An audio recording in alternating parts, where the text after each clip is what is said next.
Hi, this is Brent's Pot Hour, and this is Waller Ministries. And my address, if you'd like to make a contribution, is Brent Waller at P.O. Box 2072, Sumner. That's Sumner, Sumner, Washington, 98390. Yep.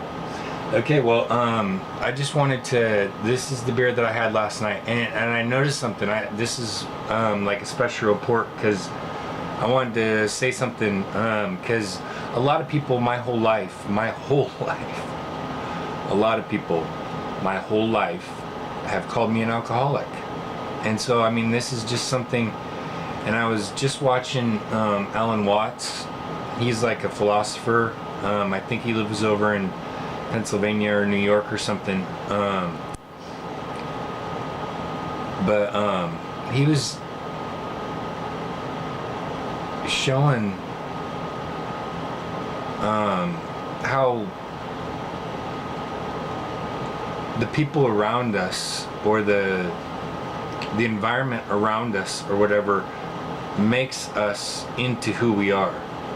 You know, like when people call you even your name, you know, it's making you conform to this artificial image.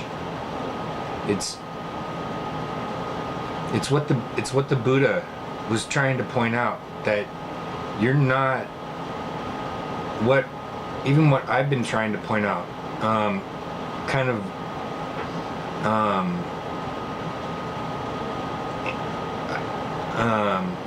I've been trying to point it out in a different way, but you're not who they say you are. You're not that person. It's like everybody's calling you a square, right? But you're really a circle, but everybody's calling you a square, right? And then and the whole time you've been a circle, and you've known that you've been a circle the whole time, but everybody's calling you a square, and pretty soon you start calling yourself a square, because you've adopted what everybody, and so you are a circle, but everybody's calling you a square, and so even you've started calling yourself a square, because you have accepted what everybody, but you're not,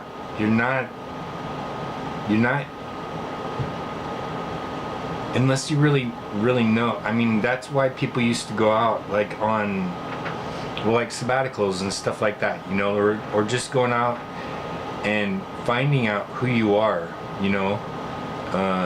It's like you need to make it's kind of like a pilgrimage to find out who you really are. You know, you're looking for yourself.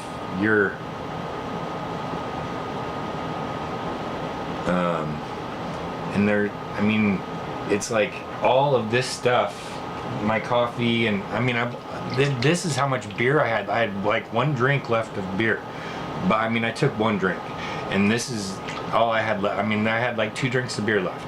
Not even 2 drinks. There isn't even another drink left, right?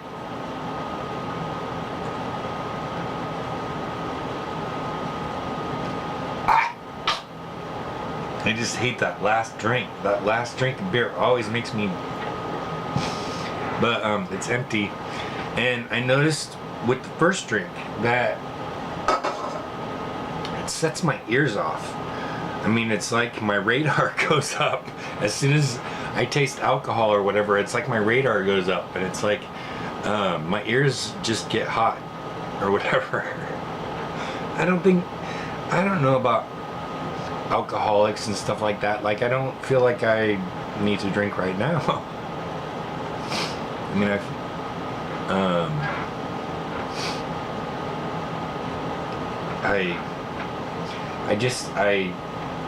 I'm worried, and I don't know about what, and I'm not worried, and I care, but I don't care, and I'm confused, and I know exactly what I'm thinking. And see, that's like my life. And I mean, I have a degree in psychology, and I've been diagnosed as bipolar, but I mean, before that, whoa, it was a manic depressive, and before that, it was, you know, it's like they just need to label you. You have human tendencies, and you know, these human tendencies that you have, that make you human. I mean, you know, you've become completely alien to the other people because you have human tendencies. So it's like, the other people must have the problem, not me, right? I mean, I don't feel like I have. When you put me on those drugs, when you put me on those antidepressants and stuff like that, I've never, you know, I actually continued trying to commit suicide more seriously on antidepressant drugs than, I don't think they are good. I think that good mental health comes through the stuff that you eat, you know, and like the vitamins and stuff like that, but it's not going to be, you know, like the SSRI drugs, and it's not going to be the, you know, it's not. I mean, although lithium does seem to help with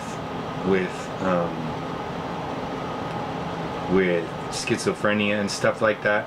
I mean, it seemed, but the drugs are just making you think something else. That's what I noticed when I was taking antidepressant drugs or whatever. I noticed that the drugs were just making me think of something else. They weren't really changing my mood. I mean, I stayed depressed. You know, it's not like it elevated me out of depression or whatever. I was still depressed. Even if I was smiling, I was still depressed. I was still thinking about depressing.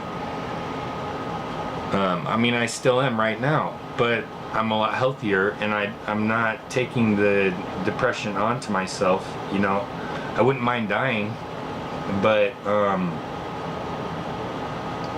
because it's a part of life. I mean, that it's the continuation of, you know, I hope I don't come back here, though. I hope I don't come back to, or not evolution, but reincarnation. I hope I don't reincarnate back to this world. I think that most people are going to. I think that most lives people live, they just... Oh, I found part of a joint.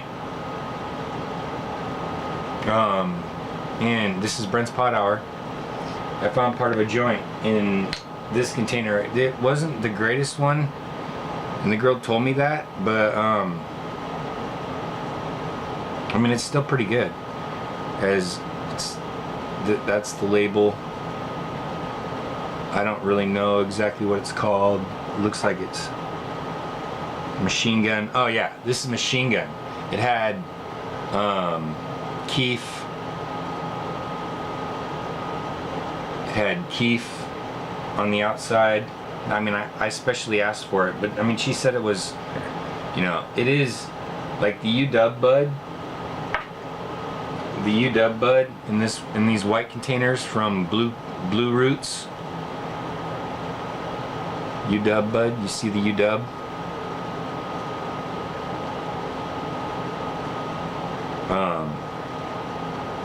Here's the label for it. But the UW bud, I mean, and you can always count on UW bud being, I think, you can always count on UW bud being top of the line. I mean, UW bud is mostly all top shelf. And they have a lot of like traditional strains too, you know, like the White Widow strain and stuff like that. And they probably only made enhancements or made it better or whatever. But and I wanted to advertise for The Point. Go to the Point Casino in Kingston, Washington. Casino, hotel, couple restaurants, all pre-stuff, great machines. Great tables. This is a winning casino. You'll walk away with money. The Point in Kingston, Washington, and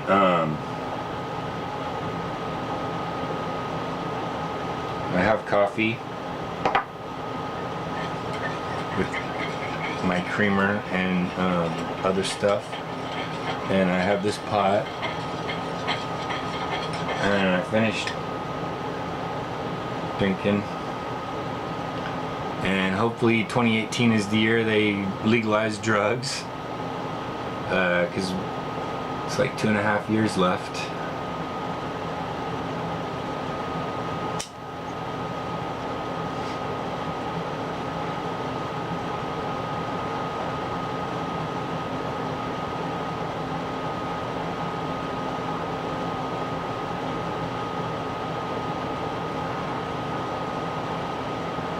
Yeah, I mean, it is kind of working out better. I'm not coughing so hard or whatever. When I blow out, you know, if I just don't hold the hit in the whole time, because then I was thinking, you know, it's probably making your lungs like a little bit sensitive, and then you just keep coughing harder and harder the longer you do that. So this is just like healing my lungs.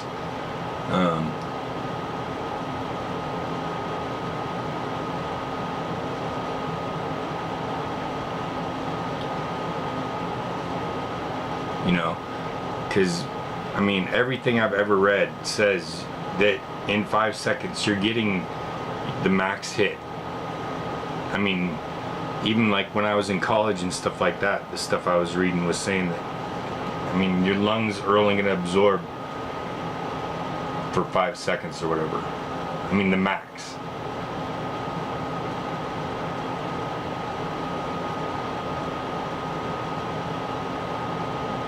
I mean,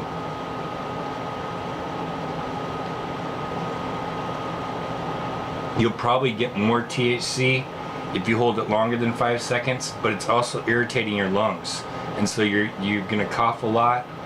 You know, it's just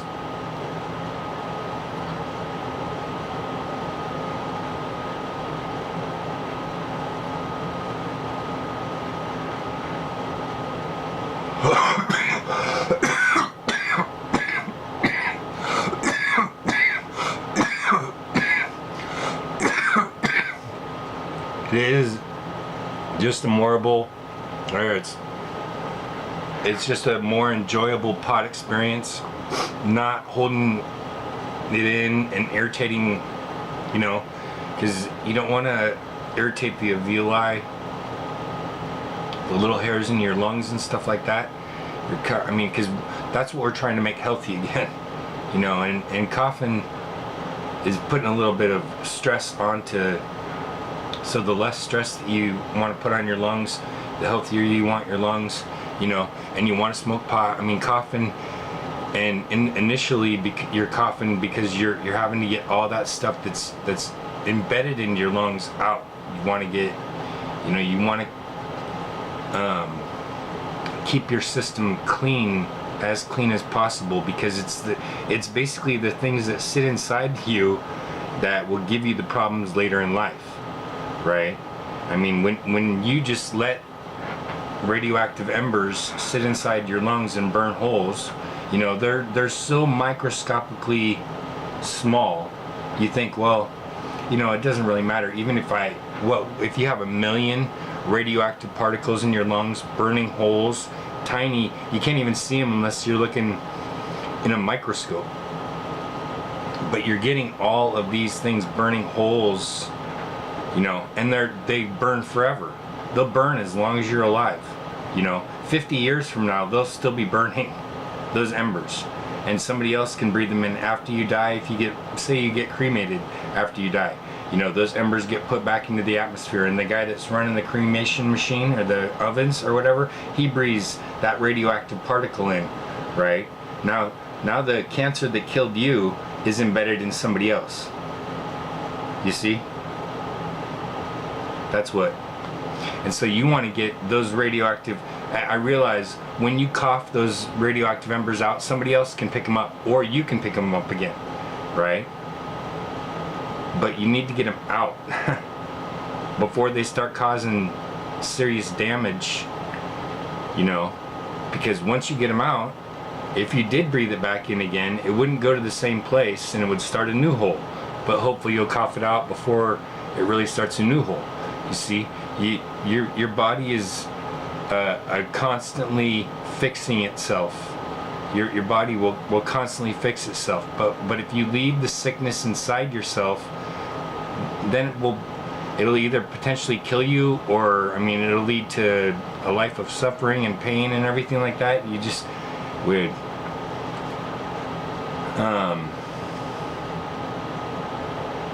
But Otto Warburg was a doctor. Otto Warburg. Otto Warburg was a doctor. Okay, it wasn't Otto Warburg. His name was...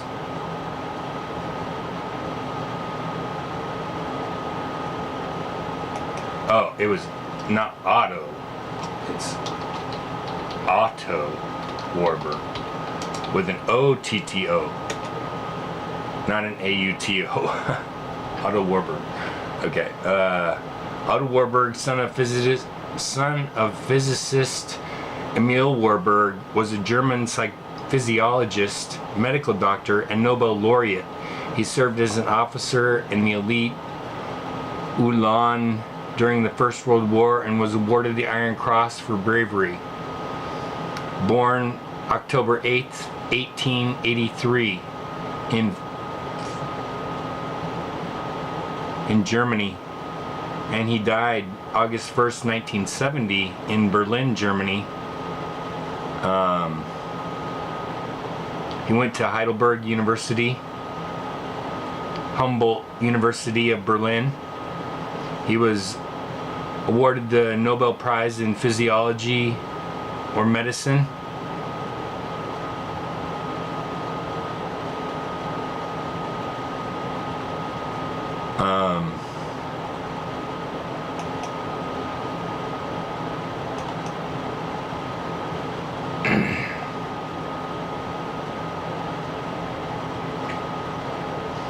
Okay, and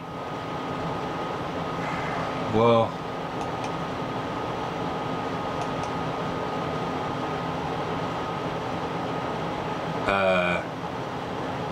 there isn't like real big pictures of him.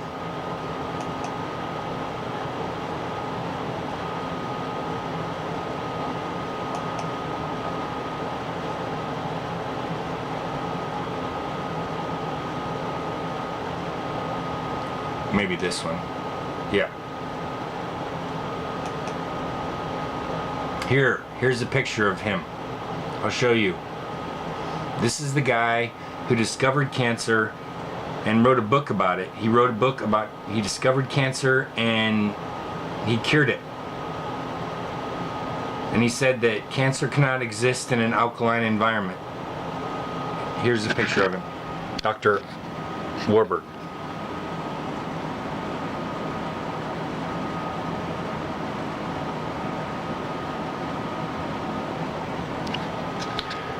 Okay, see, this is significant, and I keep bringing this up because a lot of people are going to get cancer now. I mean, it's going to be worse than 50-50. I mean, it's, you know, eventually it's going to be worse than half of the people having cancer. It's going to be worse than that because it's everywhere. Cancer is in the air now, right? The potential for cancer. You can go swimming and catch cancer. It's in the air. Right, we have to do something about curing it, or it's like the next plague, that it's going to be like a cancer plague that is caused by radioactive embers in the atmosphere.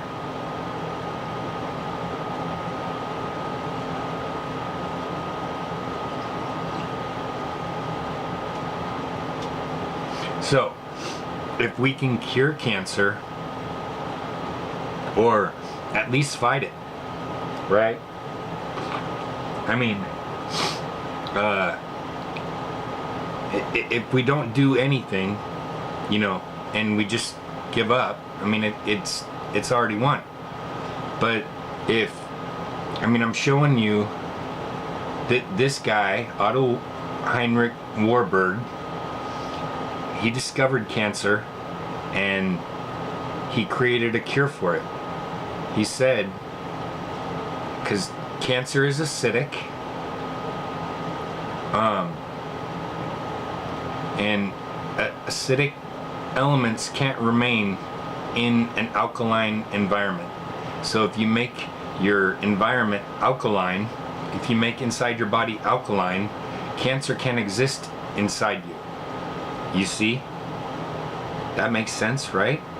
And baking soda turns your environment alkaline. If you drink half a spoonful of baking soda in a glass of purified water, right? I mean, once a day, just drink half. I mean, that last one I did was a whole teaspoon. That's probably why it was so chalky and salty or whatever. I don't know. It was mixed up in beer too, so it's you know, and beer might not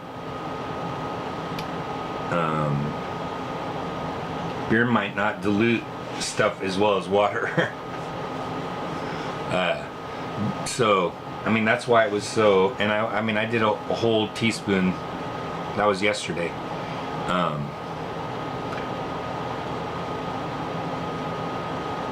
And so I'm trying to help, and I'm trying to show people the cure for what we are presently.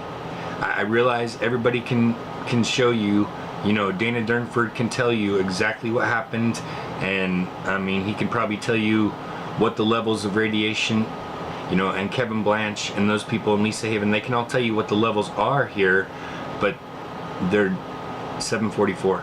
They're not telling you what to do about it, right?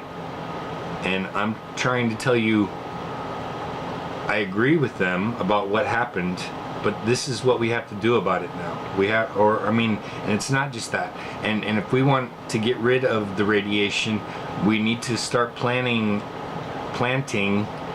melanin mushrooms, because melanin mushrooms absorb radiation and they use it to grow.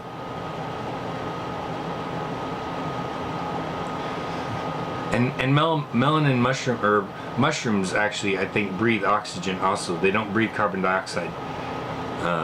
Mushrooms breathe, I think, is what science has tried, or botanists have tried to tell us or whatever, that mushrooms actually breathe oxygen, not carbon dioxide. I don't know.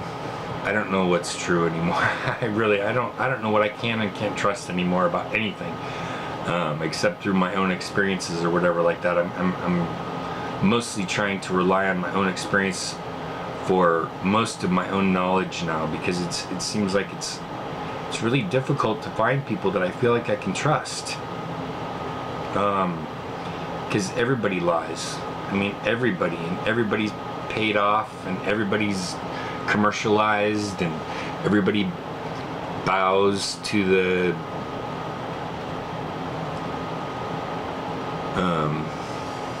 well, you know, everybody bows to the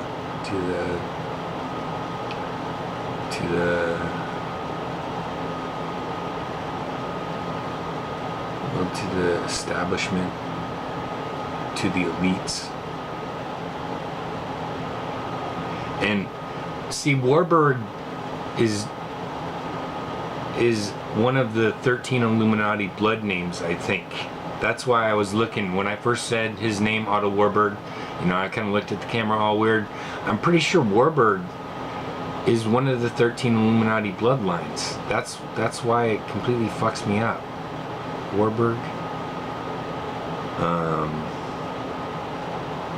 I'm not sure. Maybe not. But